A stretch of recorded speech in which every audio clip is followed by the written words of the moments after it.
thank you everyone for being on time. We appreciate it. Yes, we're in a bigger room. But my name is Spencer Knoll with Regulate Cape Cod and Cannabis Cape Cod. Scott Higgins, the co-founder. Show of hands, who is new to the meeting? So every meeting we get more new and new folks, so we really appreciate that. And this is very simple, so if you just take a quick read on that mission statement, this is something that we all came up with together. It's the mission of our group to be collaborative group of stakeholders who work together to ensure that a safe and successful industry exists on the Cape for generations to come. It's that simple. It's simple because it's supposed to be simple. So we just ask that you tell your friends any level of interest, whether you're ready to go or you have no idea but you're interested, and everything in between. It's important that everyone understands that this is an opportunity to network and also to learn. So tonight we're extremely fortunate. I'm going to first introduce Tim McCarthy from High Dune Craft Cooperative.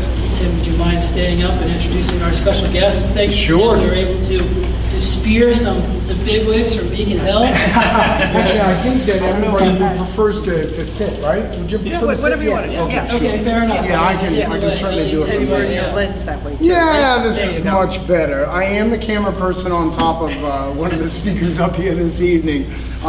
Thanks so much. I really have the honor of introducing State Representative Cyr and Peake and State Senator Julian Cyr tonight to Cannabis Cape Cods monthly meeting. On December 15th in 2016, when the very day that adult use became legal in the state of Massachusetts, I, like many of you, were going around to different parties and celebrating. And at one of those parties, I was lucky enough to run into then State Senator-elect Julian Cyr. And I explained to him that there had been people in Truro, Massachusetts growing my medicine, cannabis, for me for the past 4 years. And on that day, that very day, their future became open for them. They already had the skills and the necessary land to grow cannabis. How could we find a way to get small farmers and small business people into this industry? So Julie and his family comes from a restaurant background. His immediate question was, what's the most highly regulated food there is? And how can we use that model as a model for cannabis? And of course, shellfish industry is what popped into his mind. In Cape Cod, we all know what the shellfish industry does for our local economy and for our local small business people.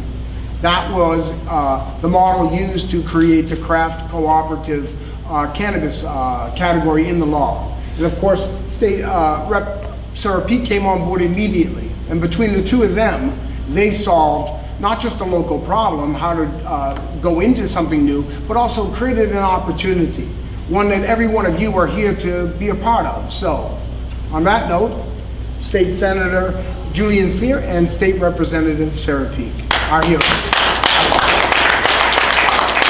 I don't know if we're heroes, but in looking at, I think both of us, in looking at when the legislature, when this was passed overwhelmingly by voters and the legislature, in our infinite wisdom, felt the need to make some tweaks. And I think the tweaks actually have been good tweaks. I think both of us really thought, all right, how is this going to benefit our communities, the communities we represent? Prior to being elected to State Senate, I actually worked in the Patrick and Baker administrations in the Department of Public Health and spent a lot of time working on food safety and other health issues, and had sort of an appreciation that if we, from a regulatory perspective, if the regulatory burdens for cannabis are too onerous, it effectively will shut out the little gal and the little guy. And that if you look at states like Denver, Washington State, California, you've really seen the corporatization of cannabis. And so being both of us from small business backgrounds, my family in the restaurant industry, Sarah and her wife Lynn being the proprietors of the DNB for a number of years, really thought, all right, how do we make this accessible to Cape Codders and to other entrepreneurs in smaller communities that might not necessarily have the capital or might not necessarily have the desire to have a really huge corporate business, but want to participate in this market. And so that became a conversation that our office has led, doing a lot of research. There's a lot of folks in other states who've been thinking about this, and they came up with the structure of having an ability for small-scale growers to link together to be considered craft cultivators, right? So cultivators who are similar to how we treat beer, right? And we have craft beers, so craft cultivators, smaller scale cultivation, and allowing them to pool together either in a cooperative or an LLC or another model for them to pool resources to meet regulatory requirements, so that we're ensuring health and safety and quality control, but that we're also linking up, we're also allowing access to the market. And so that was something that we pitched in both Senate and the House. It was adopted. It's in the final law, and now we're in the implementation stage of this. I think that some folks may say the rollout's been a little slow. From my perspective, as someone having worked in a regulatory agency, they've moved quite fast. But I think this craft cultivation and the model, the cooperative model to meet the regulatory standards, we hope is something that's going to be helpful to certainly our constituents who are interested in this market, and then across the Commonwealth. Yeah, thank you. And Julian, you should say whatever it is you need to say or whatever, because he has a very busy schedule tonight. It's a very busy schedule every day, but I know you've just come from a meeting with the Sierra Club. You're off to meet with firefighters, and here he's with us this evening. And if any of you, I'm going to put in a pitch, if any of you live from Mashpee to Provincetown or on Martha's Vineyard or Nantucket, you're going to see his name on the ballot in November. I know who I'm voting for, so we'll just leave it at that. But my name will be on the ballot also, but there's nobody on the opposite side, so I would also appreciate it. But Julian has been great to work with, not only on this issue, but a whole host of others. Something that I found helpful in talking to my colleagues in the House, because this is legislation that the House took up first and then sent over to the Senate. Sometimes the tennis game, sort of like we switch serves, goes the other way. Things will start in the Senate and gets lobbed over to the House. But this particular so-called tweaking of the ballot question began in the House and we sent it over to the Senate. So as I looked at what people were talking about, among my urban colleagues who often really dominate the conversation on Beacon Hill, and I don't care if the issue is cannabis or small business economic development or funding for the arts or whatever it might be, the urban legislators tend to get because there's a high concentration of them, they have an overly loud voice. But as I heard them talking about what they were looking for, they were looking to make communities whole that had been disadvantaged by the war on drugs. They were using words like economic empowerment, and that is all very legitimate for Boston and Holyoke and Springfield and even Pittsfield and Worcester. But economic empowerment is important for us here on the Cape as well. And I would say, well, I went to my farmer's market last weekend, and there was a guy there who had heirloom tomatoes, and he said to me, Sarah, I know how to grow things. Look at these beautiful tomatoes that my son and I have grown, but I will tell you, I work the farmer's market circuit, and I make anywhere between $13,000 and $20,000 a year doing it. I would like to grow a product where I could actually make some money and have it be something more than a full day's work for less than a part-time salary. And I think discussing it in that way, it's something that really rang true and that people could understand. Massachusetts also has a rich tradition of things like craft brewers. I mean, right here on the Cape, we've got Cape Cod beer, now we've got Hog Island, we have Devil's Purse. There's a guy making cider in a warehouse in Provincetown. So this is kind of the next logical step in that. The legislature a number of years ago, we actually legislated and made it possible, as we were talking about nutritious meals in schools and taking away sugary drinks, offering funding so that in school cafeterias you could have, buy fresh, buy local products. So this idea of a local product, our local farmers, our micro farms, is not something that was a new notion to be talking about, but rather just sort of like, in effect, a line extension of what our local growers have been growing all along. So that is kind of where we began. Tim caught my ear early on, talked to me about Julian's analysis about you know, the traceability through the shellfish industry, kind of from seed to table, and I guess this would be seed to bowl or whatever, I don't know, or pre-roll, whatever it might be. But traceability, yeah, consumption, that's right, to the consumer. So total traceability here.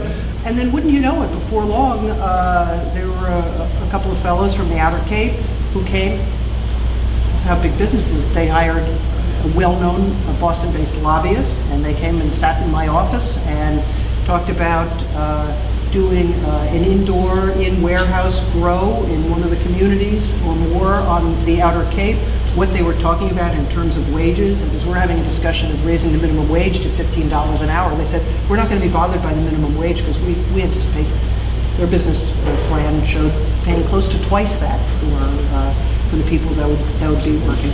So, and I guess I'm talking about how I talked about this with my colleagues in order to get the ball across the goal line, because I understand now, and I see it, and I read it, and I hear it, that we're having a hard time getting the ball across the goal line when it comes to meeting with local boards and dealing with real neighbors here. And a lot of the fears, whether they're rational or irrational fears, there was a time when I practiced law and I represented various clients before regulatory boards. We used to refer to it as the parade of horrors. You know, people would come out and talk about stuff. But I don't want to diminish what the concerns are of neighbors or of local boards of selectmen, licensing boards, and planning boards.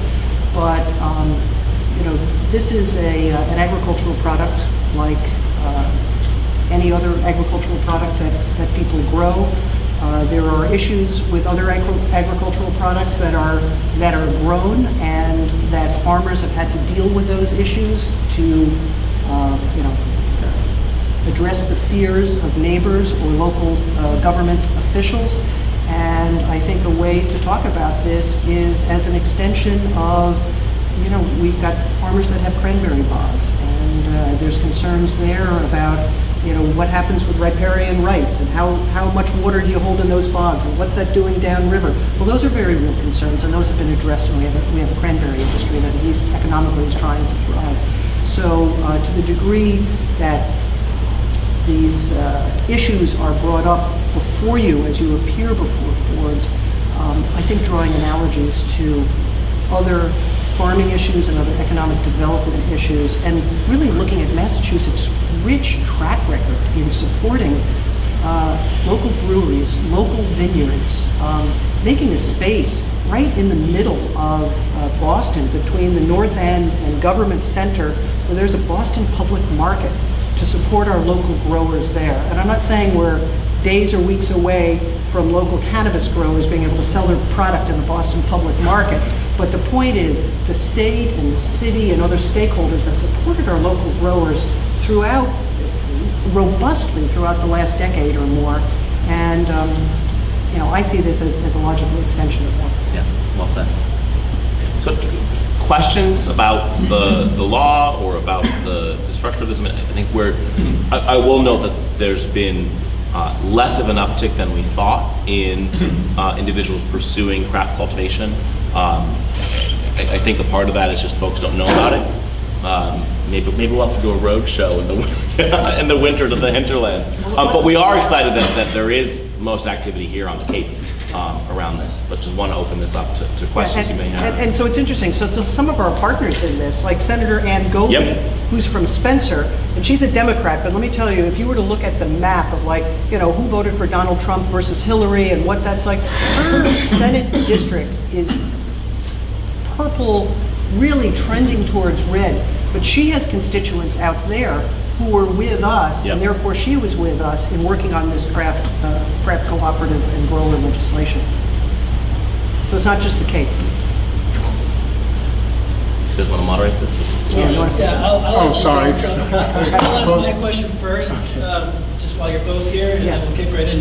One of the biggest challenges that we all see is and this is kind of a great segue, there's a gap between the timing that the towns are making their decisions and using the B word and they're banning relative to what the state is able to produce in terms of guidance documents. So the CCC did produce some guidance documents. They are making an effort, but an educational tour, an opportunity more to engage the towns so they can make thoughtful decisions while they're meeting with folks like this or while they're taking up the issue. Unfortunately, the timing hasn't been perfect. So the question is, what can the state do anything to help expedite that guidance process so we don't keep seeing additional bans without, additional education? Well, I think, an area that the senator and I can have some influence on is we know most of the people on the Cannabis Control Commission. Yeah. Julian's worked with at least two of them, the DPH person and Jen Flanagan when she was a senator. Right. So we could certainly reach out to them. Our role vis-a-vis getting involved in local zoning and planning decisions, or meeting with boards of selectmen, we can't do that. Nor would you want to, quite frankly. It's so much fun. There are people that write to us who think, oh, because you serve at the state level, you must be the boss of the selectmen. And the US congressman must be your boss, and the president must boss everybody, or the senator bosses the congressman, but the hierarchy doesn't work that way. So, If there are specific things on craft cultivation from I haven't been keeping up with the guidance document generation. If there are specific holes there, please let us know, because especially on this issue, this is our a seed that we've helped germinate. So we're interested in that, and so letting my hunch is that it's all gonna start to come together, because they've really had to ramp up, which is a very difficult task. Yes. And hopefully we're going to see kind of more movement there.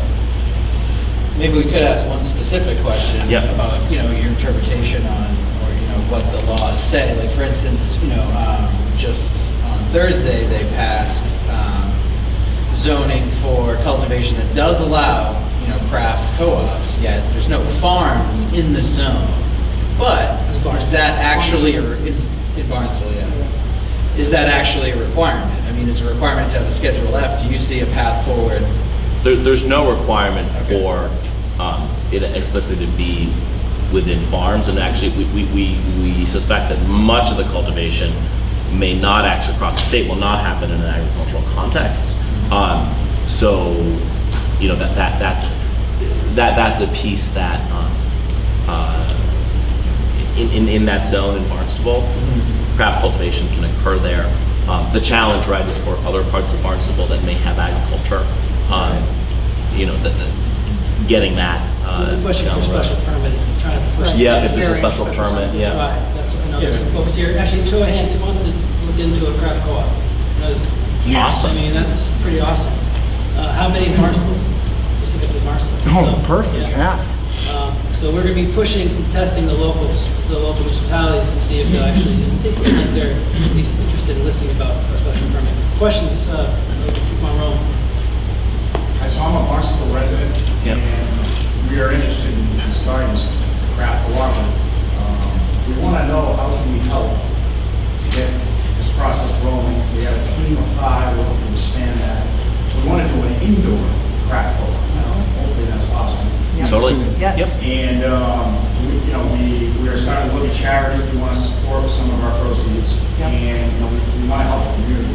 We're all AA, and we're we do service work where we are. So we're looking at dialing with the community. So what can we do to get our ball rolling and then help others? So I would jump on this specific zone that there is now in Barnstable, and to try to see, especially if you're looking at an indoor facility, to look at that.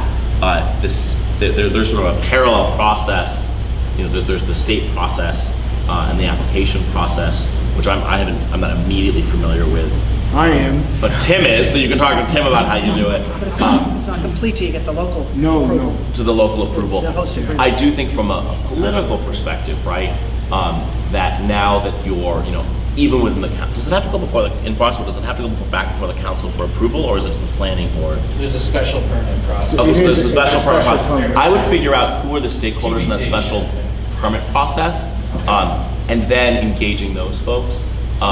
But I think some of the language that Sarah talked about, and I'm going to have to dash in a second, but I think it's really important talking about, even you said, well, all 5 of us are in AA, we want to have some sort of charity component of this. But there's a lot of kind of misinformation, and I think also sort of fear and a little bit of sort of reefer madness, right? That's kind of crept into this. And really what we're talking about is a business operation akin to what Cape Cod beer does, right? Especially from an indoor perspective. But I would figure out who's gonna approve that. There are some strong allies on the council on this, and I think that they're gonna have an interest because they really forced the town to not just ban it outright, but to do something. They're gonna have an interest in having this be some success. So I would look to some of those folks, Jen Cullen, Rick Biedenbender, particularly really pushed for this. Okay, great, thank you. I just need to jump in. I've got to steal them now. We have to go on to the next thing, but. Thank you, Senator. I appreciate it very much.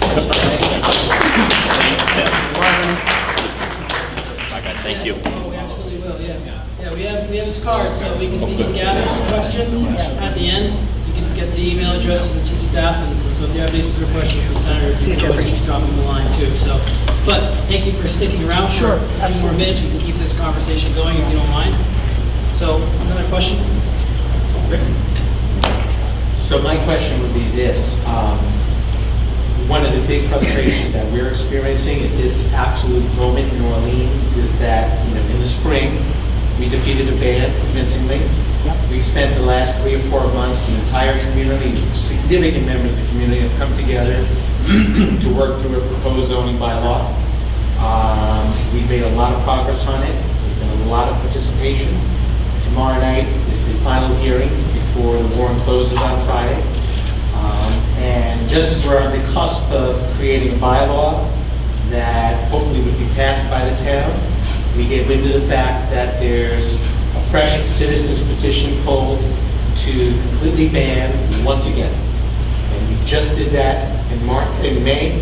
Now we're going to go through that again at the end of October. And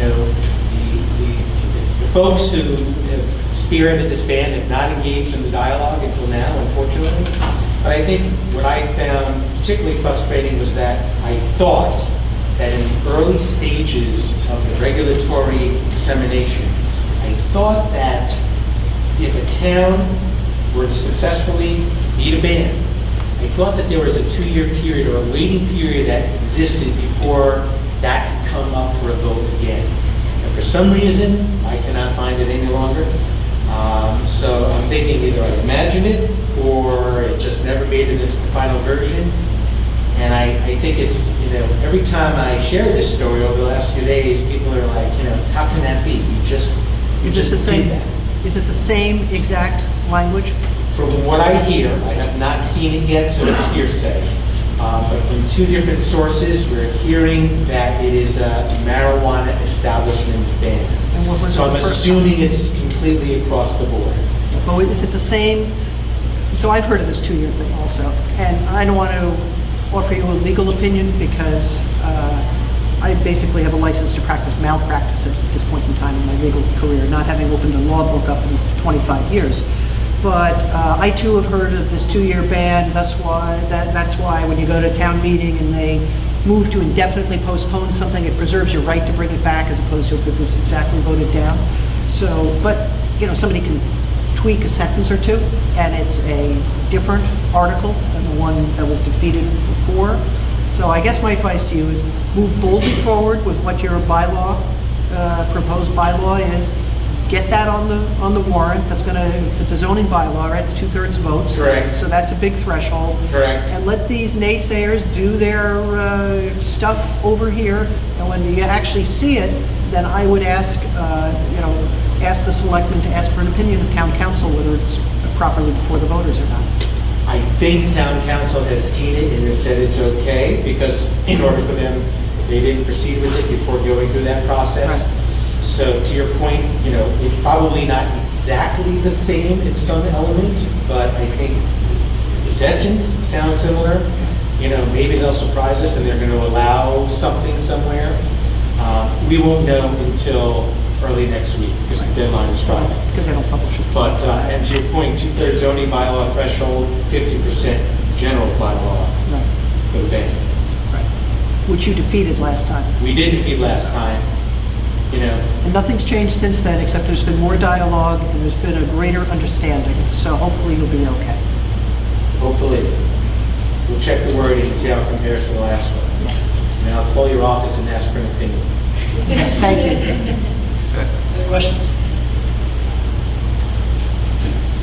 14 years ago, I came down here to open up my business in Western Massachusetts. And I looked at the Cape Cod economy, and every time I came down here to talk to businesses, they would always say, well, that's the way we deal down here, and I can change this and that. I go off Cape, businesses off Cape would say, oh gosh, it's really easy doing business on Cape, all right?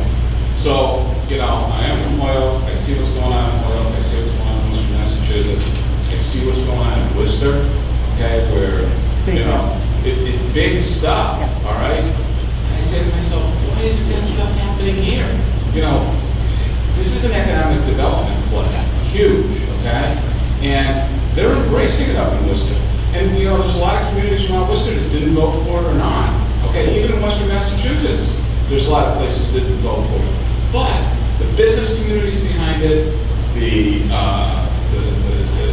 folks that are in government are behind it, all right, and it's moving. Down here, I don't see it. I see it as a, it's like it's like you're slugging through the mud, all right? And you're across the bear. And I'm saying to myself, why is it? But it's just not with the cannabis industry. It's with a lot of stuff. Okay?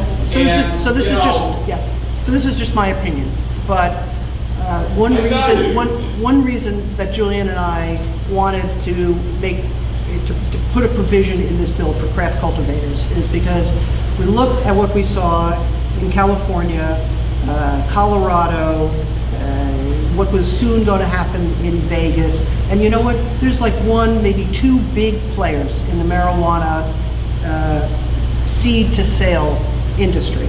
And we wanted small farmers to have a chance to get a piece of this, just like the way farmers markets, you know, somebody has a chance to sell their tomatoes to me at the farmers market. What the difference is between Rick in Orleans and the person that's opening up a big grow warehouse in Worcester, I can guarantee you, is it's not a person, the corporation that's opening the big grow warehouse in Worcester, you know, tens of thousands, hundreds of thousands of square feet there, they are well financed. I'm sure they belong to the Chamber of Commerce. They've sent their lobbyists in to meet Timmy Murray in Worcester. They've sponsored the Little League Club. They've gone to meetings. They've done PowerPoint presentations to the business community there. They've talked to the guy that's involved in the printing business about how he's going to be rich printing labels for them. And they've done the whole big dog and pony show, which they can afford because they are well financed. They're a large corporate structure. It's like, you know, the difference, it would be like my friend, the tomato grower, going up against Del Monte to get a permit to open a manufacturing facility. And guess who has deeper pockets and bigger resources? What we have here is the ability to go and hopefully meet with our friends and neighbors and convince them to be with us. But, you know, I see it in Boston. It's a very different game when you have somebody with deep pockets financing advocates on your behalf. I saw that out in Oregon, okay? And I explained it before, where it's just like the craft beer industry. If you're a small business owner and you're an entrepreneur, the Cape's loaded with entrepreneurs, okay? My personal opinion is, I don't think that these entrepreneurs on the Cape are getting the support that they need to take their businesses to the next level. I've got 20 examples I can give you on that. So these folks that want to put these small grow areas in, they're going to need money, they're going to need financing, they're going to need the banks. I mean, they don't, maybe they've got $250,000 set in the bank. I don't know. So you know what? You know, maybe there's something to be said to, you know, maybe look at one of those big grow facilities, all right, as a partner to help the little grow facilities. This is what you need. This is what you need to talk to these guys about. That's what's happening in Oregon right now. Okay, so that's not my decision. No, that's their decision who they want to partner with. I will say, drawing the analogy to the craft beer industry, the major distributors would love nothing more than to decapitate the craft beer industry, but do it in a very sneaky way. So this just happened on the 31st of July this year, and we pulled the bill from the floor, but there is a so-called craft beer bill that says if you produce under, I think it's 100,000 barrels a year, then you can come and go out of these just distribution agreements with the distributors. And without getting into the weeds on it, what the threshold is it would cut out Boston Beer Company, and it would cut out, what's the one that's just below that? Harpoon. And was it Harpoon? Right, and it would cut out Harpoon. So you might say, all right, so Sam Adams gotten so big they're not really a craft brewery anymore.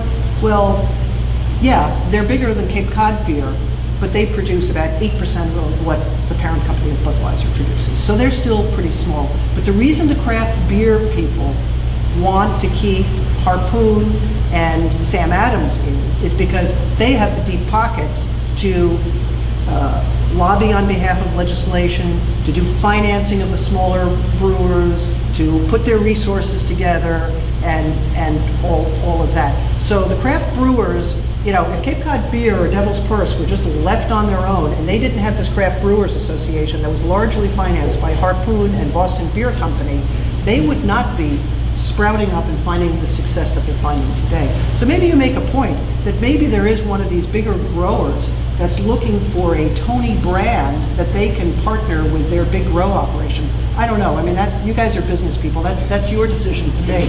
But it's a very tricky and very hard thing to be in business on your own. I ran a bed and breakfast for 23 years. I think it's a lot harder than maybe having a Marriott franchise outside of Logan Airport. You know, I mean, you got to do everything on your own, and you guys are now facing a situation where you're doing everything on your own. So, questions from anybody else?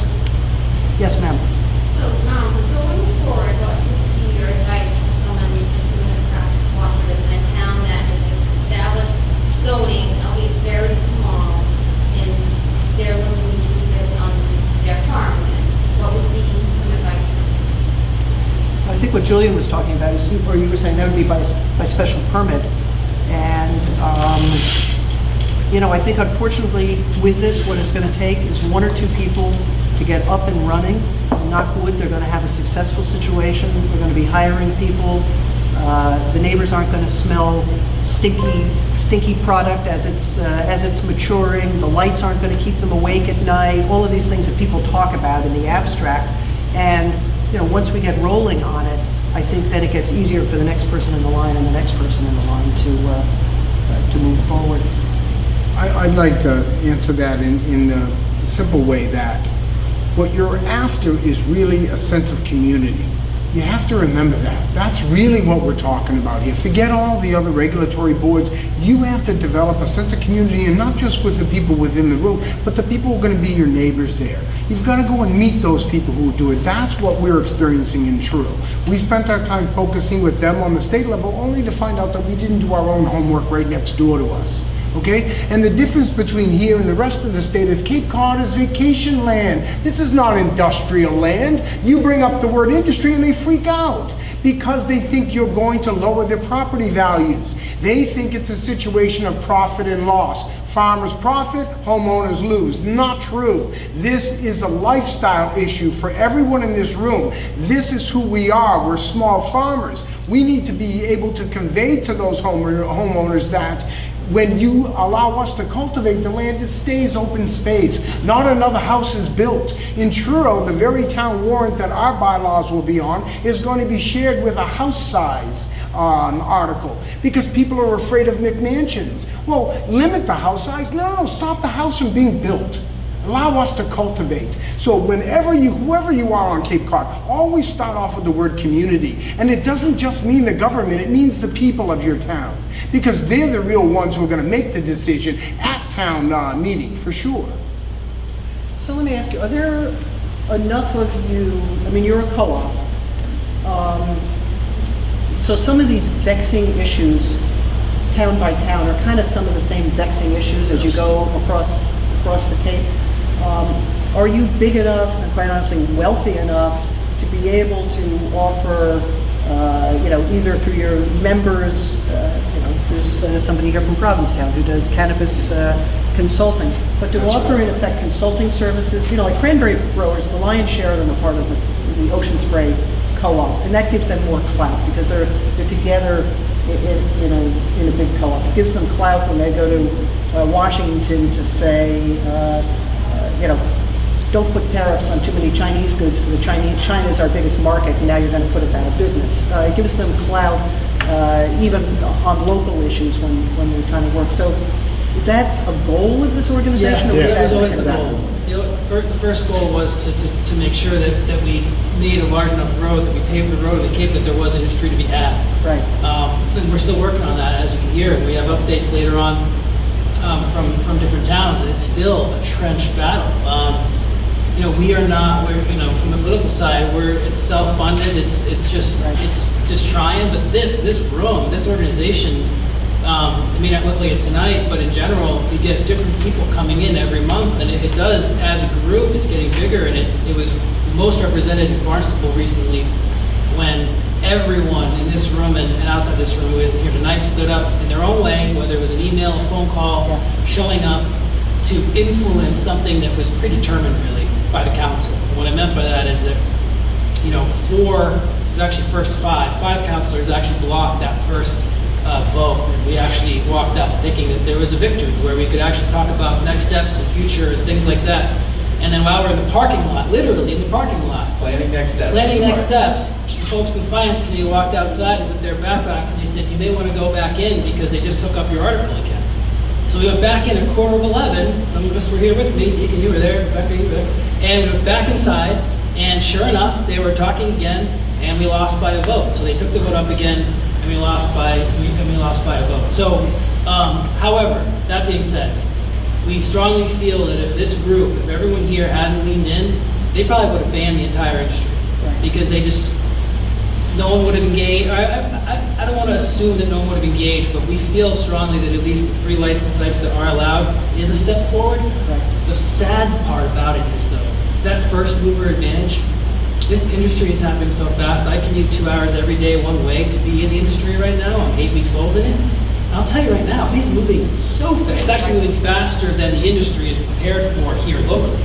But the outside industry is moving fast. And so when we try to explain this to towns, don't get stuck on the sidelines. They can't dawdle. Right. They don't get it. But the answer to your question is yes. The more this group grows, there are no dues, it's sweat equity, it's the way it should be, and anyone who wants to get involved and network and talk to each other and email and figure out a business opportunity, that's what this is all about. But for now, it's all about it, it's political.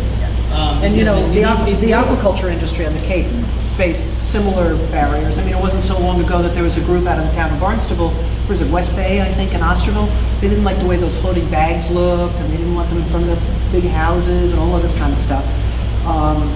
But they have a pretty robust co-op and I think you would agree, and I don't want to put words in your mouth, but something that we've learned very quickly, that if you're not part of the political process, then you're not part of the process, you're not part of the business. So if you want business to happen, you've got to get political. Absolutely. This is the most regulated, politically sensitive topic in our Commonwealth right now, really, from a regulatory standpoint, from a business standpoint. You've got to know the politics ins and outs. You've got to know the people in the town that you want to be working with, because you could potentially be the business partner with that town. The town are seeking partners that they trust. So you want to have that open dialogue. You want to have those relationships. And when we say come to a meeting or go to town council and learn or whatever, and some folks don't show up, but then they want to know why they came up with a business. Well, I mean, this is truly grassroots as it gets. And I think, unfortunately, towns have been making decisions faster than we've been able to organize and educate. And that's clearly happened on the Cape. And it's a new industry, and it may be legal, but it's not free of stigma. And that's true. That, I think, is true. That's the difference, right? I mean, somebody who wants to expand their vineyard, people don't assume, oh, it's some drunk that's coming to meet before me. Right. Somebody wants to open a marijuana place, I bet their board members will say, oh, it's just some stoner who's going to show up. What do these guys know about anything? And little they know that there's a lot of romance involved with cannabis, and that's one of my personal pride. That's one of my missions. I come from the wine business, so I want to elevate eliminate the stigma and elevate the product to that height, and we can. But it starts with convincing the leadership to allow it to even exist. That fundamental, and it's exhausting because you're also writing a business plan, or you already have a business plan and you want to get going and you're trying to get seed money and you're doing all this stuff, but sorry, if the road's not there, then I don't know what to do. So, Yeah, one last comment on that community building thing. We were lucky in Truro that one of our Truro voters is a land use lawyer, and they volunteered their services to our Craft Cooperative. So I would go out and seek out some free legal advice. Find out if there's somebody willing, because basically we're all making history. And the person who's representing us, he's making history too. His name is out there. So whoever you can find, I'm sure a lawyer in your town that would also like to be a part of history. Yeah. I brought up a topic in town meeting about possibly using some of the proceeds of the sale of recreational marijuana to fund the opiate epidemic, or to try to help deter people from getting hooked on opiates. And my idea was to basically build a community and put activities that used to be here that were available to people back onto the Cape, so that young people can be engaged in their communities and can feel part of, and not isolated and not separated.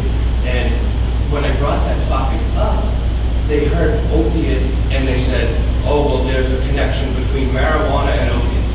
And it's like, that's just so frustrating. That's frustrating, and that's backward thinking. And that's not my point. My point is... The point is, the town, through a host agreement, is going to see all kinds of cash flowing into it, and maybe this would be a way they want to prioritize their spending to address this. So, you know, so in the state bill,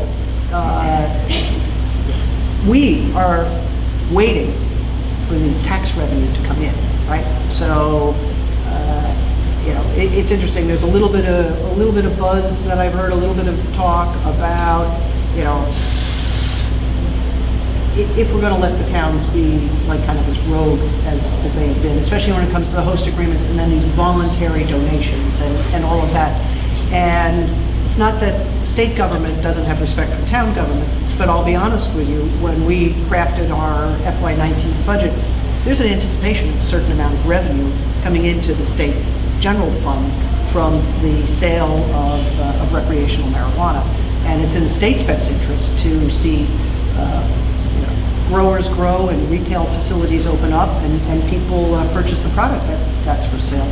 So I don't know in January if we're going to see that go anywhere. I haven't had the chance to talk to Mark Cusack, who's the House Chair of the, whatever they call it, I think it was the Cannabis Committee, but I've heard him express you know, frustration over the slow rollout. So, you know, maybe there'll be a little bit of light at the end of the tunnel. But the legislative process is a slow and deliberative one. Mass Municipal Association is so they are a member organization where every selectman and town councilor belongs to the Massachusetts Municipal Association.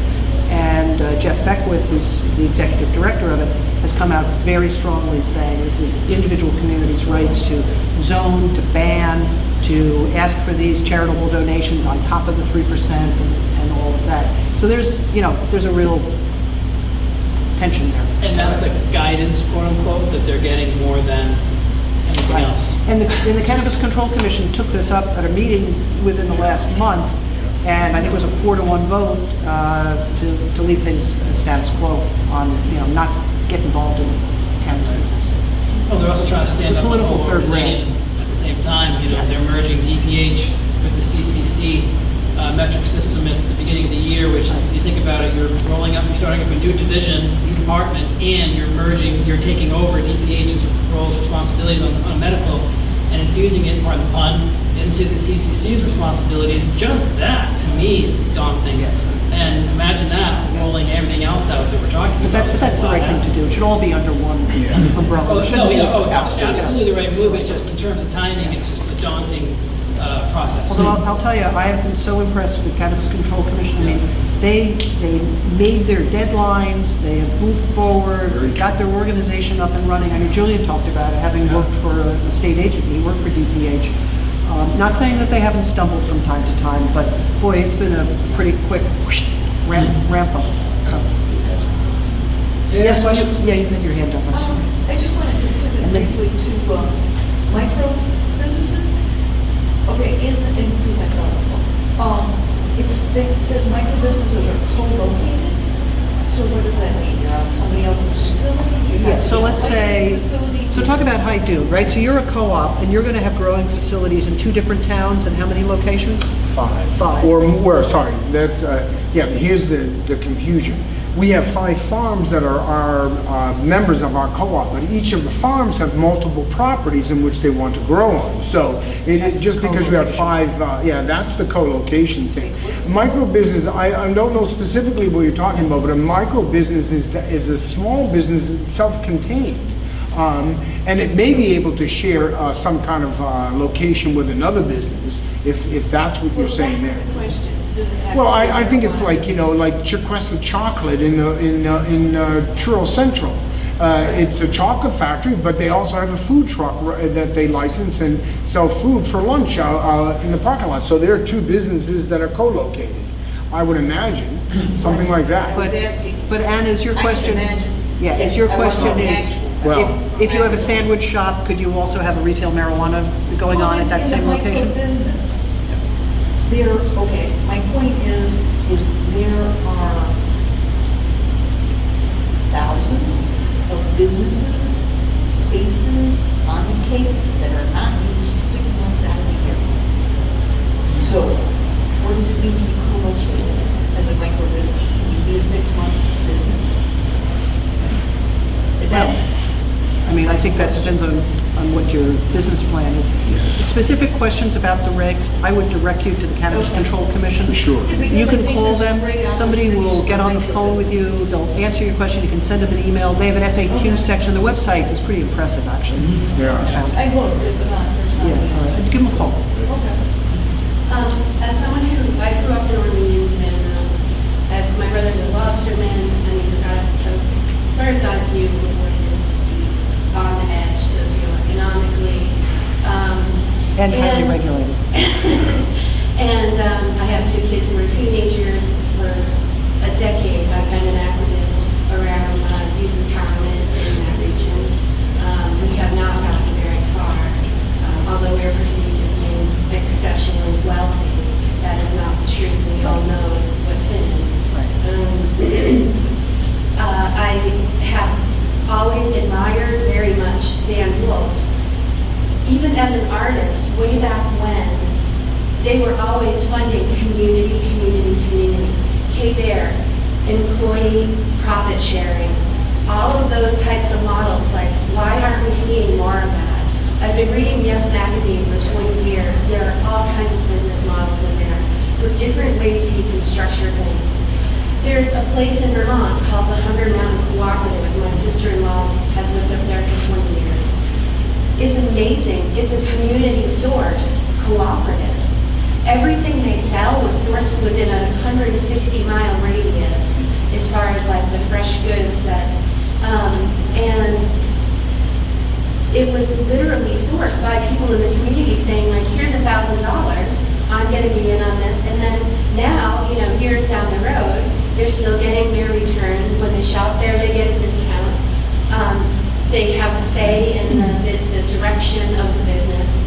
I mean, what could be more equitable and empowering for an entire community than to have that type of business model, especially, you know, with employee profit sharing or however you want to, you know. And I mean, if we can, community is what this is all about for a lot of us, you know. I mean, there's so much that we need to do in that department. And what we're hearing mostly is the pushback from the property value people. You know, oh, there's going to be, you know, people breaking in the middle of the night or running through my backyard to try to steal pot from your garden, or my granddaughters are going to get, you know, raped by some. No. And that's based in socioeconomic discrimination as well as racism. And that is, you know, historically, the older population, which I think Orleans still has the highest percentage, if not second, their perception has been so hardwired, years and years of propaganda against marijuana, that, you know, they can sip a martini and not even think twice about disparaging someone who might smoke marijuana, when in fact, probably the younger generation of their family has partaken quite well, usually. You know, I mean, there's much to it. But as far as I don't want to see this become the top-down business model, business as usual that we've always seen. And this was exactly the rationale behind the legislation. We didn't want it to be just a top-down, but we wanted to see the people that we know and represent, as well as others like all of you across the Commonwealth, have an opportunity to get in on the ground level and, take this for a ride and see where it goes, and hopefully it will make some people some money. You'll be able to have co-ops, you'll be able to have profit sharing, people will be able to earn a living on the Cape. As Tim said, we don't have big industry here. I mean, parts of Truro, that's a little dial-up. So, we have our challenges when it comes to economic development. And the shame of the craziness of the legalization of marijuana in this country is that you have this patchwork of states who are doing it. So you have an organization, like I talked with the former head of one of the community health centers here on the Cape, and they were interested in obtaining a medical marijuana license until they realized, because they are federally permitted and licensed and funded, they would lose the community health center status, and economically, as well as just from a regulatory aspect, have far more to lose than they would gain. So the federal law gets in the way there. I talked with Jay Coburn at the Community Development Partnership. They have done more to start small businesses. You talk about Jaquessa Chocolate, they got their initial micro loan. There's business counseling that happens there. And I said, hey, we're going to have these marijuana co-ops. Is this something that you guys can do as part of, and he said, Sarah, we are a community development corporation. We are federally regulated. We receive some, mostly state, but some federal funds. Under our license, we can't do that. And so, here's a situation where you're like running your head into the brick wall here because of the federal prohibition. And that's something that all of you guys, as individual entrepreneurs, the usual resources for the person where the light bulb goes off and you say, I have a great idea for a small business, the usual resources that are out there are largely taken away because the federal government is involved in some way in most of those. Banks and banking, availability of financing in that way. So it's tough. It's not easy, and it was very nice of you to say that we're these heroes, but all we did was open the door a crack, and it's going to take a lot of people with their shoulder to it to open the door fully so that you can walk through it. I mean, this was just really the beginning of the story. And I think with that, I'm going to have to say, I have to hit the road. I've got to get to Boston tonight because I have an early meeting tomorrow. I'm sorry. Thank you very much.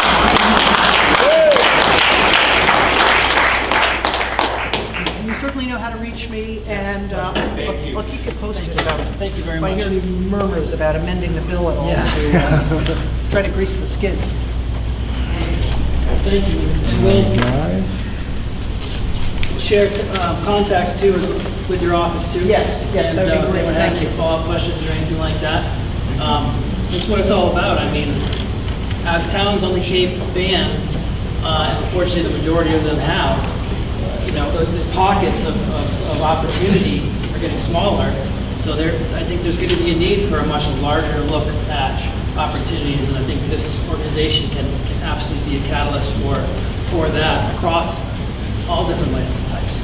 So just keep that in mind. I mean, if community is the most important thing, and I would agree with you, it is, I think everyone here is, then as difficult as this is, you're going to need a much larger voice to make it happen. And I see it on the other side. Like I said, I commute to the industry, the larger part of it, and I'm telling you, it's challenging. The amount of money and influence getting literally just flying in every day, trying to push in. Even a local company, you're like this. Hold on. I'm still doing my own thing, and they want to do things their way. It's important. So yes, we have the license types to do things differently than other states, but you got to have the people and the power to do it, and push back the other way. And I'm seeing it firsthand.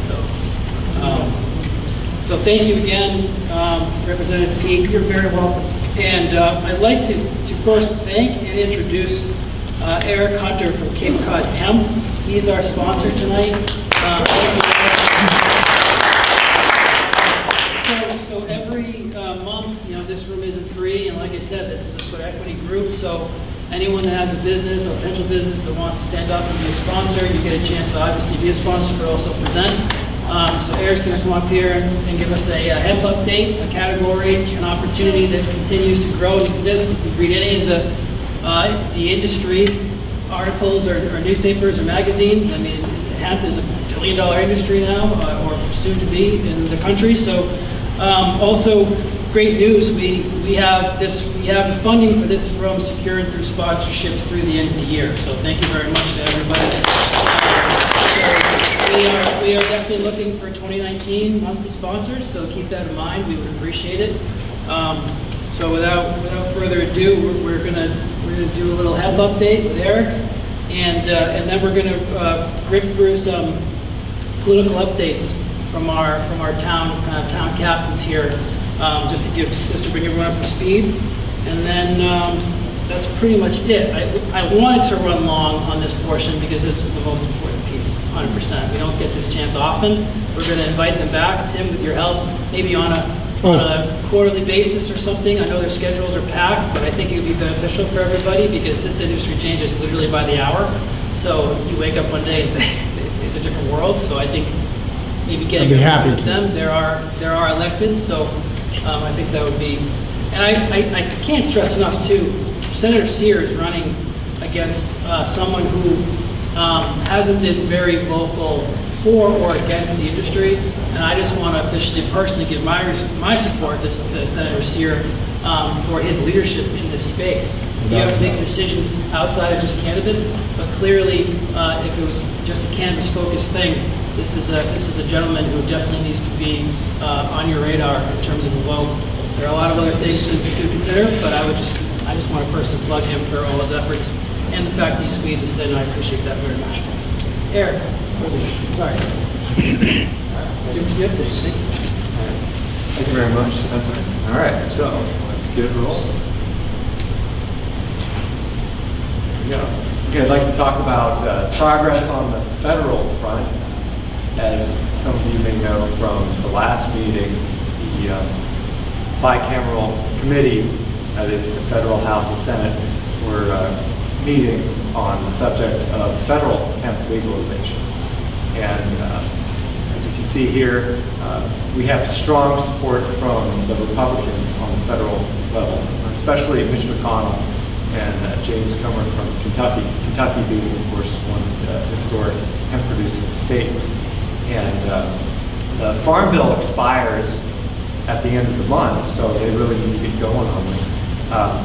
And I did see that there was a ban on anyone convicted of a drug-related felony from being able to grow hemp, from getting a federal license. And I thought, well, why would Mitch McConnell put forth something like that? Because he's supposed to be promoting it. And it turns out that our old friend Chuck Grassley, who famously referred to Mexicans as smugglers and so forth, doesn't like the hemp bill, and he was going to have the hemp bill routed through the Judiciary Committee to water it down. And so to head that off, Mitch McConnell put this provision in as a compromise. Hopefully it doesn't show up in the final bill, but anyway, that's where we are with that.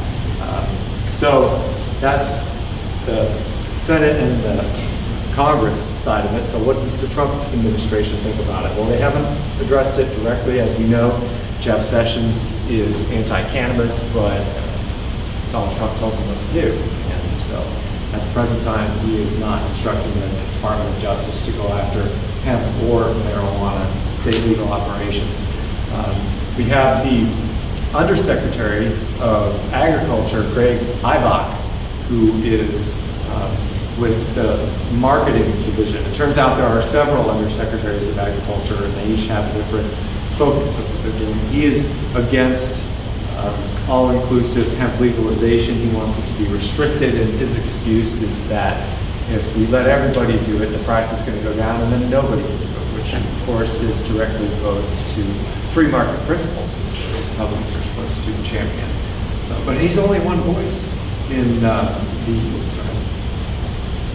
He's only one voice in the USDA. We have another undersecretary who is Bill Northey, who is more concerned with exports. He's the Foreign Exports Division of the USDA Undersecretary, and he was recently quoted as saying that he hopes that there's good language in the Farm Bill that will allow hemp farmers to prosper. So that's good news.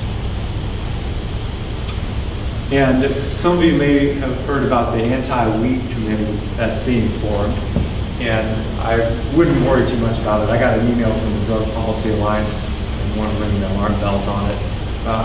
Basically, the same actors that have been tormenting us all along, the DEA, Office of National Drug Control Policy, have been getting together, and they're trying to come up with a public relations campaign and trying to focus on the negatives of cannabis legalization. And so this is the last gasp of the drug war complex rearing its ugly head. And as BuzzFeed points out, they talk about how it's very concerning that cannabis is getting some good PR, and they want to find bad PR to basically counteract it, which of course is not the function of the government. The function of the government and these agencies is to collect all the information and then present it in a logical and scientific manner. Of course, that's not what's going on here, but I don't really see this as affecting the hemp market or even the marijuana market. As more people find out the benefits of hemp products such as CBD and also on the marijuana side, the THC, it seems like all of this will be relegated to the history books as we go. Also, some of you may remember, going back to the 90s, the stamp that you put on the dollar bill with the little cartoon bubble that says "I grew hemp," and put it on George Washington's face. So, it is in the National Archives. George Washington talked about growing hemp at Mount Vernon, and I'm happy to report that we are now growing hemp at Mount Vernon as we speak, and we're getting close to harvest time here. And it is part of the University of Virginia, which is the tie-in to the 2014 Farm Bill, and that is why it's allowed on federal property, is that they're on a federal basis they're legal. And just to resolve any confusion, you can grow hemp legally in states that permit it if you're part of a university or a state department of agriculture, but the bill that is being worked out right now will allow anyone with a license to grow it without having to have that tie-in and basically all that extra red tape that comes with having to be with the university or department of agriculture. And I just found this interesting, the language on the website for Mount Vernon, where they say there is no truth to the statement that George Washington grew marijuana. His hemp crop was strictly the industrial strain needed for the production of rope, thread, canvas, and other industrial applications. Well, if you're looking at the specific definition or the legal definition of hemp, it is cannabis that has a THC content of 0.3% or less by dry weight. And if you apply that definition to hemp, it doesn't really make sense, because back in George Washington's time, they didn't have HPLC and GATS chromatographs, and THC wasn't known about. The effects were known about, but the chemical itself had not been identified. So they had no way of determining what the THC content of these strains were. They just selected them for optimal growing characteristics. And as this data shows, and this is a paper that was written in the Journal of Economic Botany, 2003, these landrace strains, which are essentially wild strains from Russia, Ukraine, France, can give you fairly high THC values as compared to our modern cultivars, which are 0.3% or less to comply with laws in Canada, EU, and the United States. For example, this strain here from France is 1.8% THC, and this one from Ukraine is 2.3%. And these authors have reported that level of about 1% THC is considered psychoactive, and certainly enough to make a concentrate out of that would be psychoactive. So that gives you some idea of what the wild strains were maybe in George Washington's time, because they're not being bred, and they're not being bred for THC content. And there's some speculation that more productive strains exist that may be above the currently acceptable limit, but over time, hopefully that 0.3% limit will be relaxed and we'll be able to grow for yield instead of compliance with an arbitrary standard. All right, and so I have a dozen hemp plants in my backyard right now, the Auto 2 strain. And what I noticed is recently with the male flowers coming out, I have a lot of bumblebees. Today I have 5 or 6 per plant. And so I started doing some research on bumblebees. It turns out the bumblebees are responsible for 2/3 of all the pollination that occurs. Normally when you think of pollination of important crops such as apple orchards and tomatoes and so forth, you think about these businesses that bring in European honeybees. They would put the hive down and they do their pollination and take the hive away and move it to a different location. But it turns out that our native bees are much more effective at pollinating food crops. And for example, with tomatoes, the pollen will not dislodge from the flower unless it's vibrated at 400 hertz. And the honeybees just can't get up to 400 flaps per second, and these guys can. So I thought that was interesting that my hemp garden is now habitat for a beneficial insect species. So it's something to think about if you have other crops that you want to attract these bees to for pollination purposes. So moving on to Kentucky, I wanted to talk about some of the economic aspects of the hemp industry and just do a couple of case studies here for you so you get some rough idea of what people are able to do. So this company, Ananda Hemp, which is a subsidiary of an Australian company called Ecofiber, has growers in Kentucky. Brian Furnish is one of those. He says he's getting $2,500 an acre for CBD hemp. And the overall statistics in Kentucky are 250 growers and 75 processors, and a total of $18 million in revenue last year. To give you some idea, in Massachusetts we have a dozen hemp growers. So Kentucky is far ahead of us, and that's because they legalized hemp several years ago, and they got on board the federal program, and they're able to benefit from the less red tape, basically, that comes with having a DEA stamp of approval to import the varieties that they need. And I had some questions last week from someone on certain regulations concerning growing hemp in Massachusetts, and I went back over those, and I found an interesting passage here which in the official hemp frequently asked questions document that they put out, they say that if you're growing hemp, you should identify the chief administrator or executive officer in the municipality.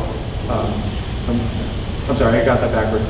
The state claims that they will identify the chief administrative or executive officer in your municipality. So basically, if you sign up for a hemp grow, they will alert the police in the town that you're doing this so that someone doesn't narc you out and basically the cops show up expecting to find marijuana.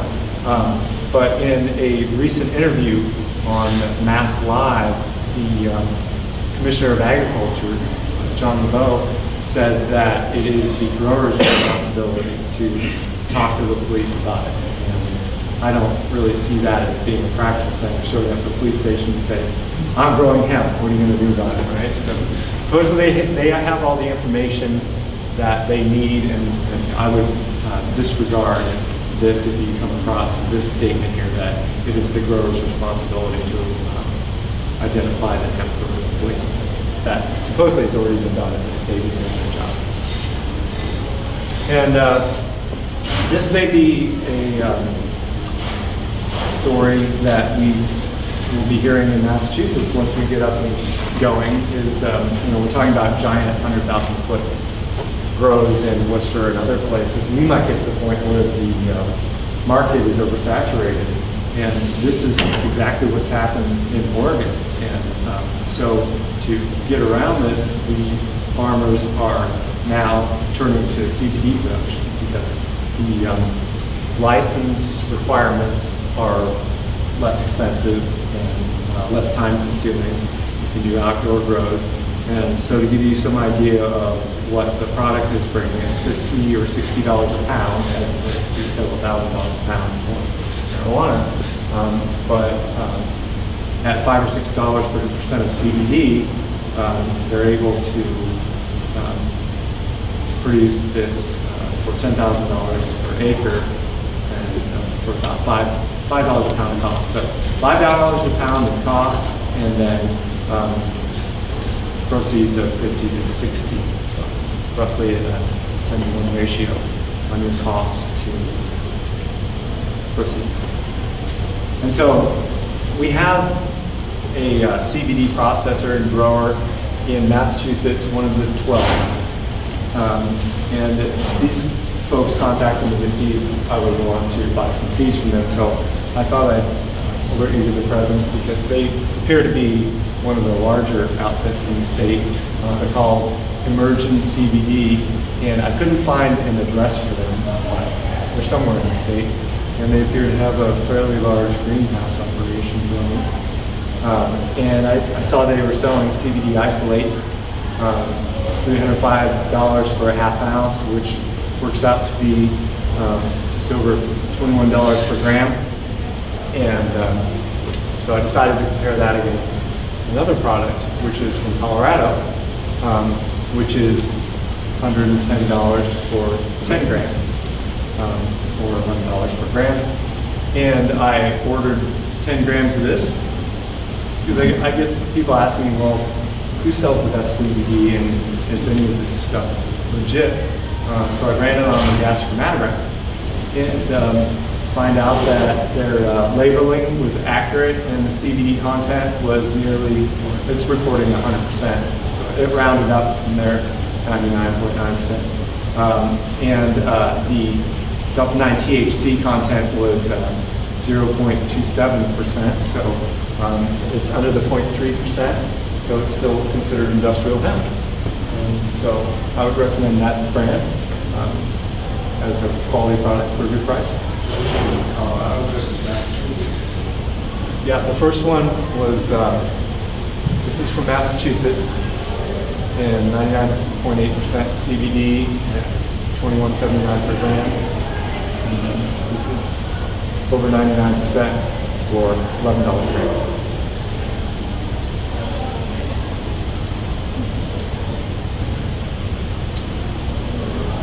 Any questions?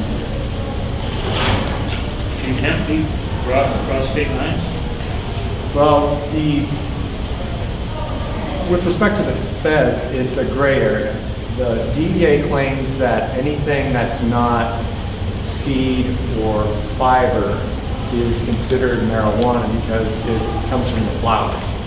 And so from that side of it, there's some legal exposure, but at the present time, the DEA is not enforcing this rule. So these companies ship all the time. I got that from Colorado. They sent it to me first class mail, and I didn't have any problems with it. There have been isolated incidents of CBD being seized, but it's usually by local officials that don't really understand what CBD is, and they think someone's selling marijuana at that head shop that they don't really like anyway because it's in Alabama or somewhere where marijuana is illegal. there are, you can get it all day long pretty much on sites like Hemp Marketplace. I haven't heard anything about federal enforcement. Does hemp have any like beneficial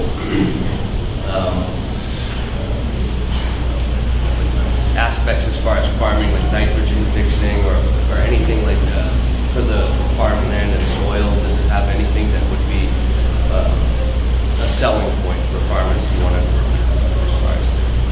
So there's some myths around hemp, and the number one myth is that you don't need any fertilizer.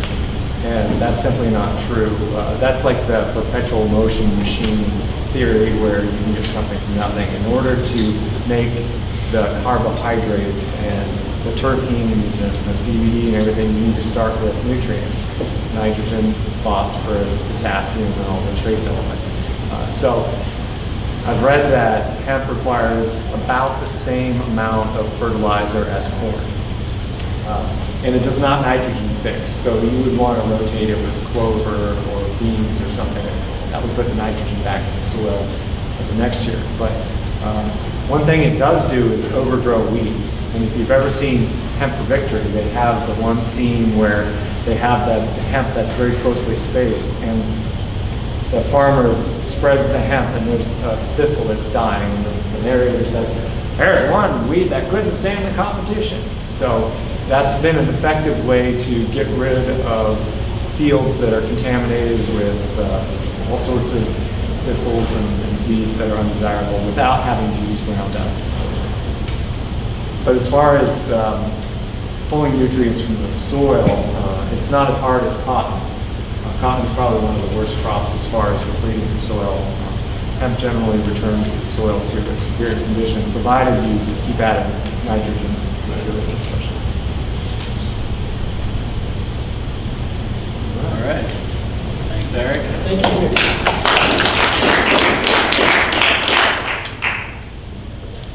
So yeah, we wanted to jump back into the political discussion. We could just, have a few the town captains come down and just give us updates. I mean, Tim, do you want to kick us off?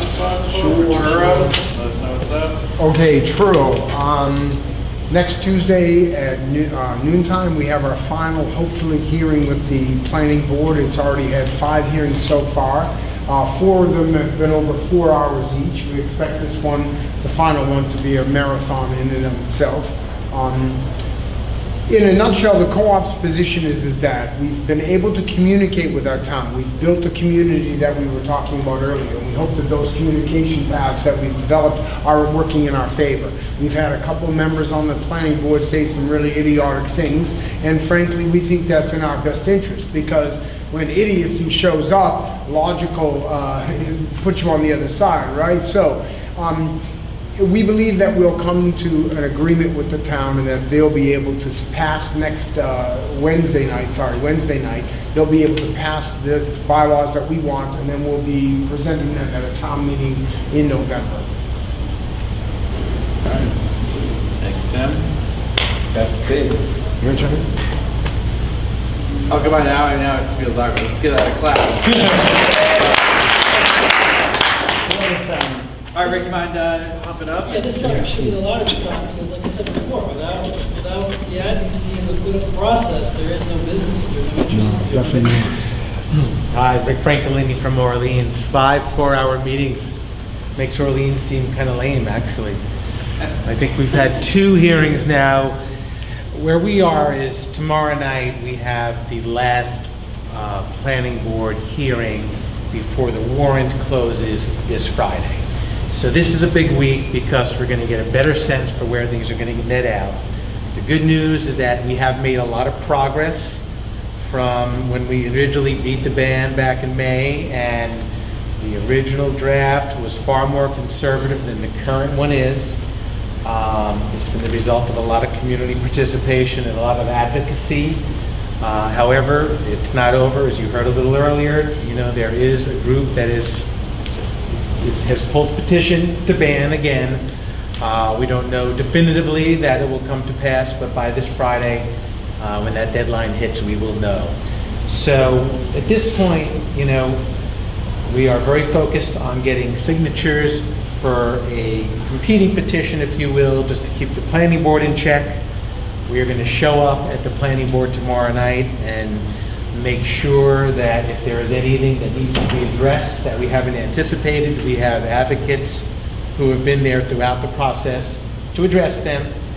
And then most importantly, once we know by week's end what we're actually going to be voting upon at the 10/29 town special meeting, we're going to be focused on really just building a database and making sure that every person we know who is prepared to vote in favor of a reasonably regulated cannabis in Orleans has been identified and will be mobilized when it comes down to it. Because at the end of the day, it's going to be about getting people to show up.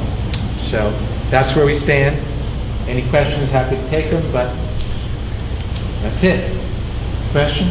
More of a comment. I ask anybody, from someone who grew up in Orleans, anyone who knows anyone in Orleans who's a registered, well, two things. Anyone knows anyone in Orleans who still lives there, number one. Then you ask them if they're a registered voter. If they're not, get registered. And is it the first time they've done it? Great. Even more of a reason to do it. Because they can't come to town meeting if they're not a registered voter. They can come, but they sit at the sidelines. They cannot take part in the voting process. So that's number one. Number two, look up with Rick and get their information, share information. I know there's a Facebook page. Is there a better way to maybe find him off after the meeting or something? But best thing right now is just to send me an email, Rick_Francolini, Francolini, Francolini @yahoo.com. We do have a Facebook page that is going to, our social media presence is going to get upgraded in the next week or two. We've got some folks taking care of that. Not my thing. We're going to do that. And good point. I will tell you, Spencer made a very good point to me the other day about figuring out when you needed to be registered by in order to participate in town meetings and everything else. I was down with the town clerk in Orleans today, doing several things. First, I pulled a voter registration form for someone who signed our petition, but then we realized he wasn't registered. So I then delivered it to the bowling alley, he filled it out, and I brought it back. So he is registered. I've done my civic duty. And one more. The other thing we found out is that in order to vote and participate in the special election, the deadline is 10 days prior to the special town meeting. There you go. 10 days prior, and that's a state, state regulation. State regulation? So that is across the board, 10 days prior. So anyone who's not, registered, get them registered. It has been an opportunity for us to get some folks that are not registered in Orleans, but are interested in this topic, on the registration. And let's be real for a second. I don't have my favorite map here, but we've got, Barstow has decided to dip their pinky toe in the water.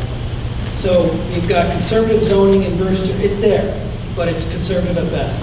We have an opportunity to have the most progressive zoning on the Cape by far in Orleans, which is the commercial hub of the Outer Cape, as we all know. So not something to take lightly, not something to ignore when you look at the rest of the map of the Cape, and unfortunately, it's really, Brewster north, where there's the opportunity. So pack your bags and, move east. But everyone else is moving west.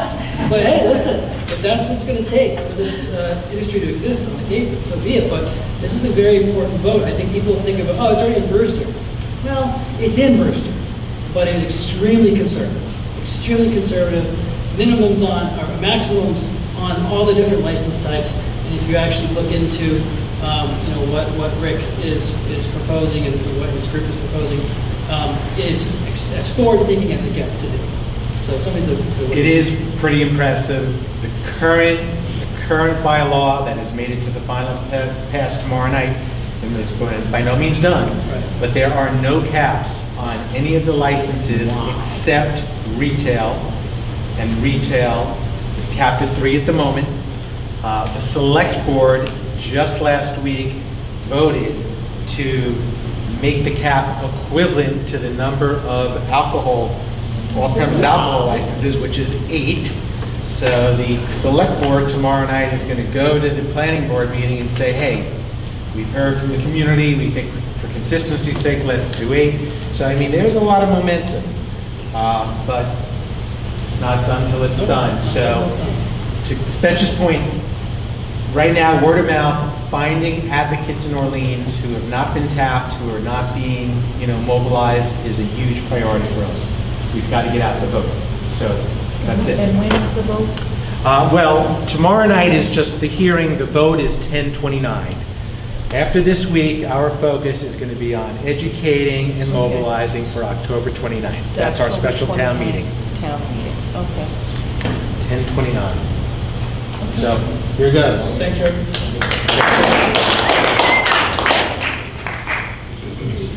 Oh, all right. I thought I was going to be able to stand here and declare victory in Barnstable, especially after the first vote, last Thursday. Unfortunately, as Spencer indicated 30 minutes later, that was defeated, and this is the zoning that was passed.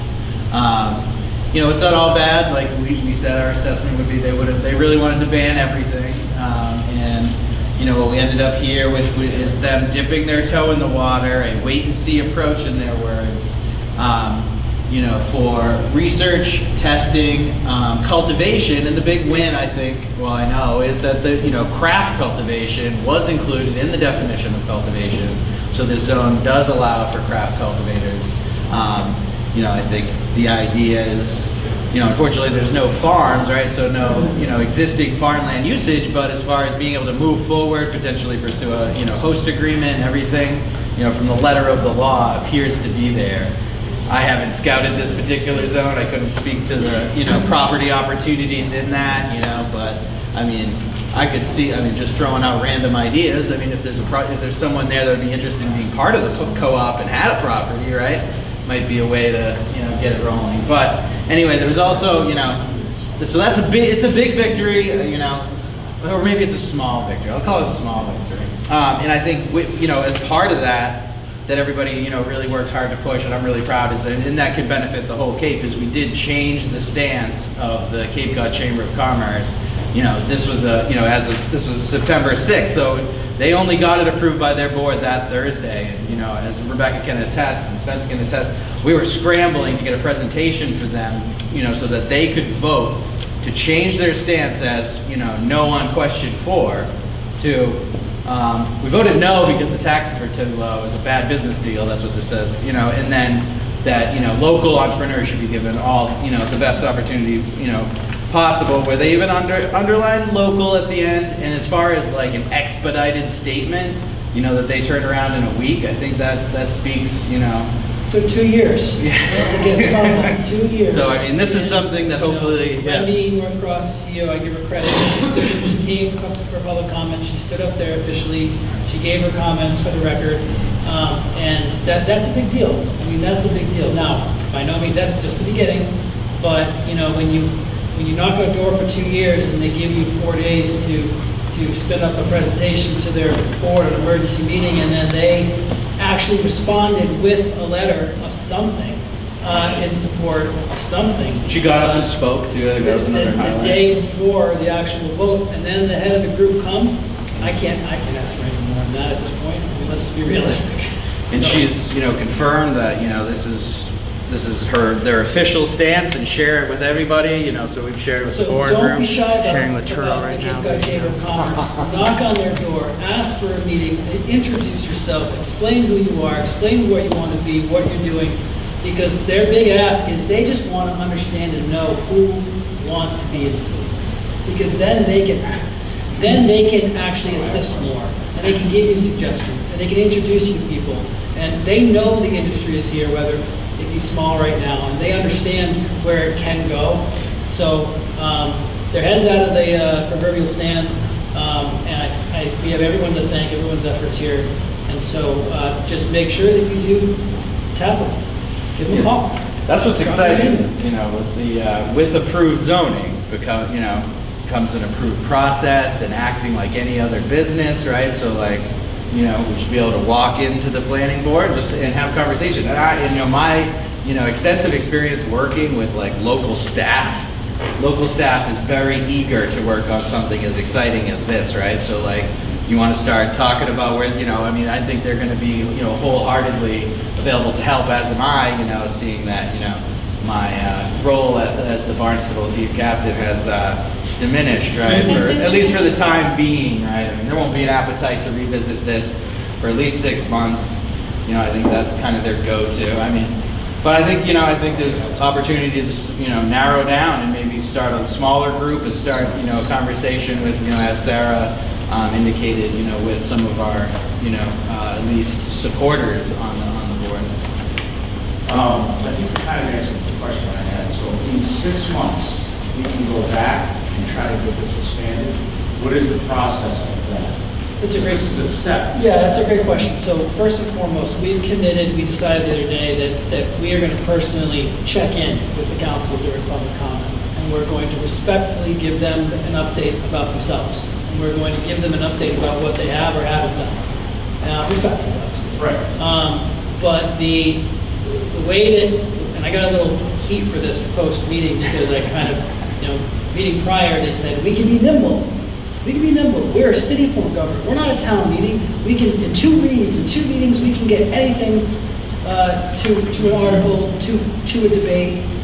And so I challenged them and I said, well, if you are that nimble and agile, then don't even vote on this article and include micro businesses and include product manufacturers and put a moratorium against retail if that's your biggest concern. If you are so nimble, then obviously like that.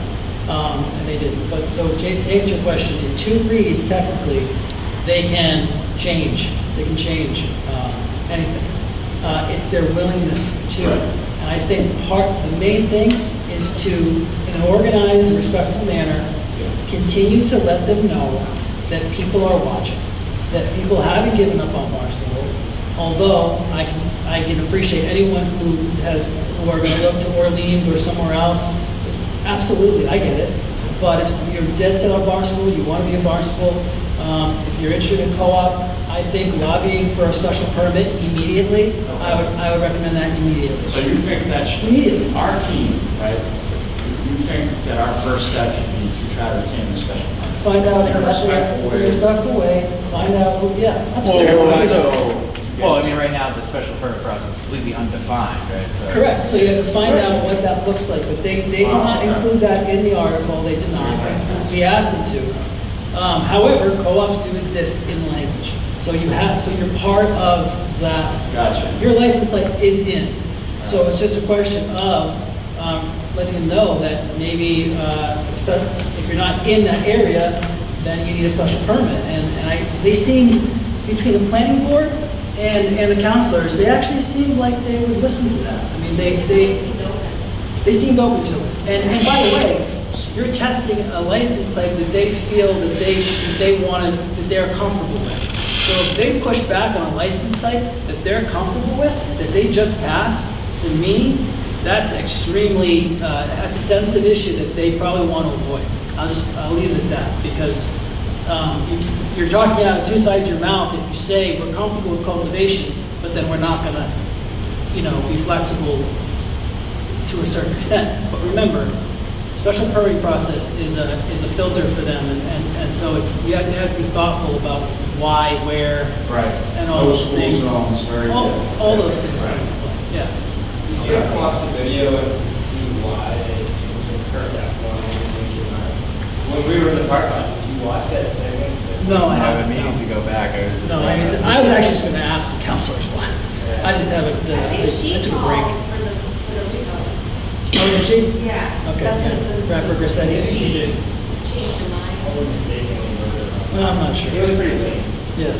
But so that's what we do. Don't forget about me next time. And then testing, if there's interest in testing, obviously they pass that. So a testing facility in Barnstable, that ain't a bad thing in terms of anybody else in the industry, not having to go to Framingham or I don't know where the closest one actually is anymore.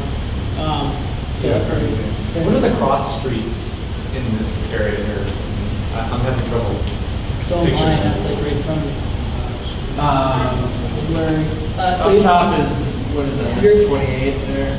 It's closest to 28, or what is that right there? Yeah, because it's right, it's essentially, so HD is hospital district. Okay. So you're literally right next to Cape Cod Hospital. That's Oh, the all area right. right there. Got it. So yeah, I think over there, 28 keeps going to the right. Okay, so it's the road that's diagonal that goes through there? Yeah, so Main Street goes right through the center Okay. of the large zone. The rotary is just a little higher than that. Yeah, yeah. Oh, that's the rotary? Yeah, take that, absolutely. Any other questions about Barnstable? I would, if you're a resident of Barnstable, I would call, I would just engage. They're listening, they are making a choice. They know it wasn't the most popular decision in terms of the industry. So, if you do have a license type that you feel, or that does exist now, obviously push for it. And then if you have one that doesn't, do the same thing, because they're listening. And if they are nimble, I would respectfully challenge anyone to have them prove it. So I would leave like the petition open, to support small business in Barnstable, close to 300 signatures. I mean, we'll leave it up, open. I live in, Marston's Mill, so I'm going to continue just right there at Precinct 10 to, get support at Precinct 10, just who knows what we need to do next. But. Yeah, it's not over, it's just, we thought we might be able to grab a little bit more, a few other license types before. Micro business is what we really wanted to do. Yeah, we really thought there was a chance there, but I still think there is. It's just going to take some time, and it's going to take more engagement. If they hear me say one more thing, they're going to shut down. I mean, it's got to be more people. At every meeting we've had more folks, a diverse group, explaining who they are and why they want to be there, and we just need to continue to have that happen. Well, in other areas, still up for grabs, can we get a little board update from Sarah Smith? Yeah. I guess you could have spoken from up there. Jason Cooley better have. He's at our finance and zoning committee meeting. Oh, good times. Okay, so Bourne, we defeated the ban, and then they got their 100 signatures. So they have a special meeting coming up. I think it's October 1st with their vote.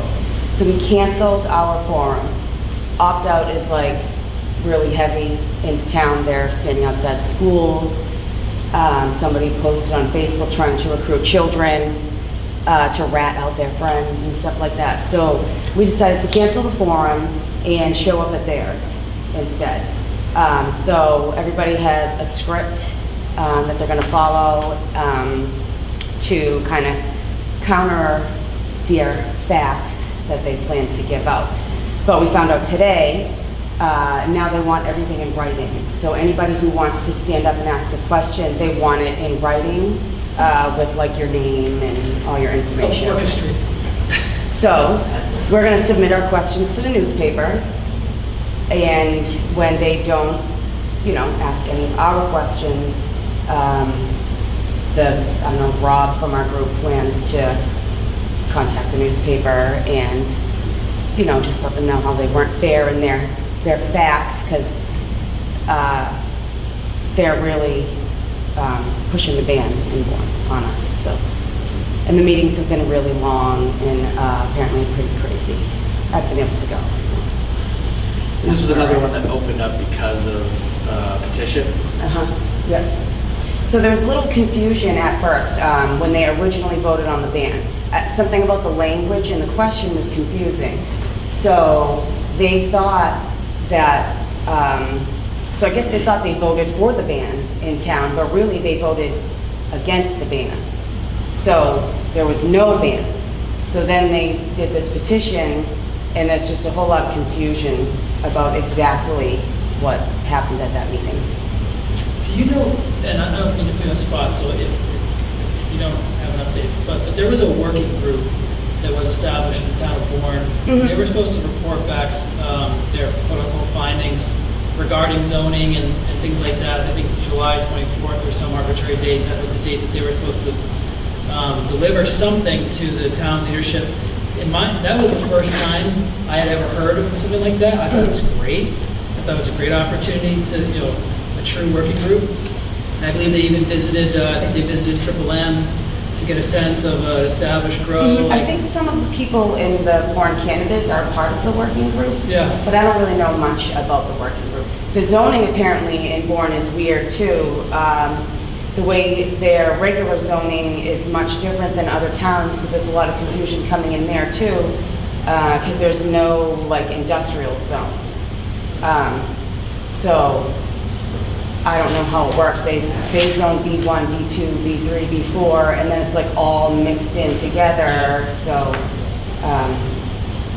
they're not really sure. I thought that was a good approach, and I was hoping that other towns would follow suit with that kind of model, and we've been asking Barnstable to do the same thing, and so hopefully, I think study groups, working groups, that they can continue to educate themselves, because in our opinion, the town council of Barnstable, we're not educated enough to vote either way.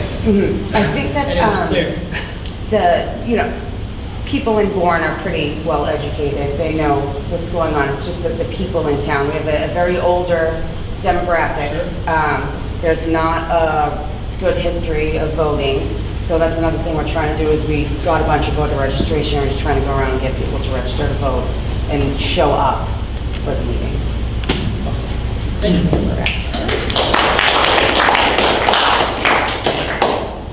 Sounds familiar.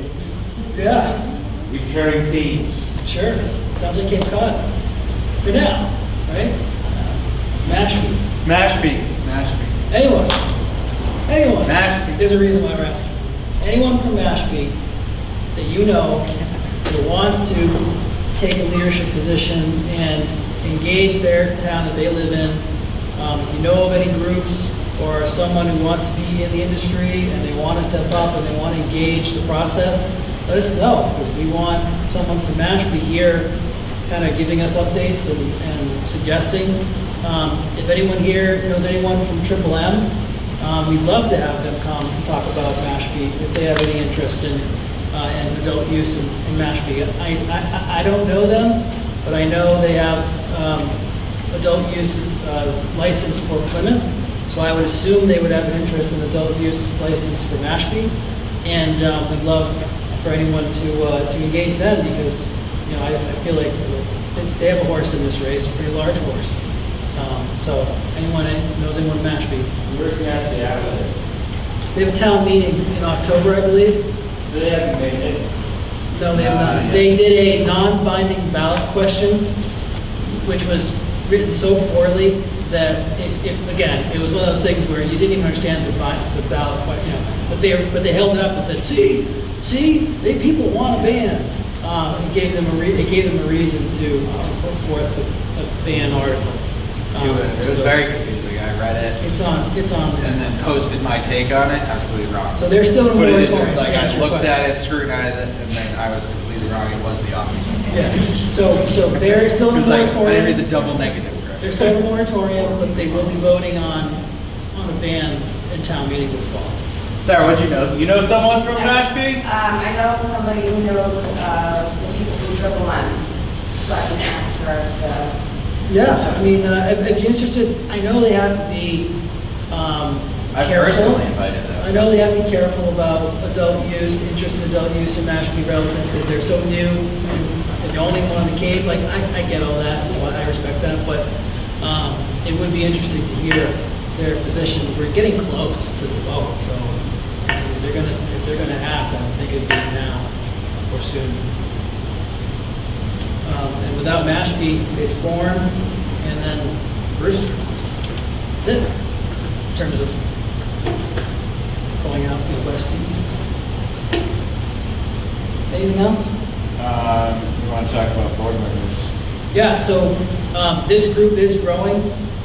The people have been extremely active, particularly in Barnstable, but we don't want to lose that momentum as these towns do solidify and we move forward. So we're asking for people who are interested in being board members of this group. It was never designed to be something that Adam and I just do in our spare time. It was supposed to be a representation of the Cape. So if anyone is interested, the responsibilities are undefined. It's just essentially spreading out some of the duties and making this better. And this is as fundamental, as basic as it gets, and we do it, in our extra spare time. So we can make this a lot better, bigger. We can do social events. We can do meetups. We can do do way more. We can bounce around. We can support the different towns that do have the industry zone in. I think we get very creative as we move forward, but it's going to take effort and it's going to take investment of people's time. People's time. And then, yeah, so if anyone's interested, just please shoot us an email or just drop us a Facebook message or whatever. That'd be great. Next meeting is October 1st. Yeah, that was one question. 6:30. Most likely it's going to be here. And I apologize that the school didn't have their school class schedule until 2 weeks ago. So they've confirmed 2 days ago that we have the space through the end of the year. So that's awesome. But I wouldn't mind looking at other venues and moving this meeting around if we think it's impactful and beneficial for those who are obviously traveling from distances. We could share that sacrifice and go to Brewster or go down to Brewster Ladies Library. Has always been open and very open to our group when we were doing that for the Brewster vote. So those type of things interest folks. Would everyone drive east instead of coming here? Would people go to Brewster or Orleans? No, maybe. I think the off-season will have more opportunity. Off-season, right, there's less traffic too, you can get around. Anything closer to Cheetown, please. I was gonna say, right. Just one thing on the board, you know, the one thing we're trying to do, you know, for those board members to do is, you know, figure out what to do with this website, right? Like, you've seen Regulate Cape Cod, right? We have this whole other website.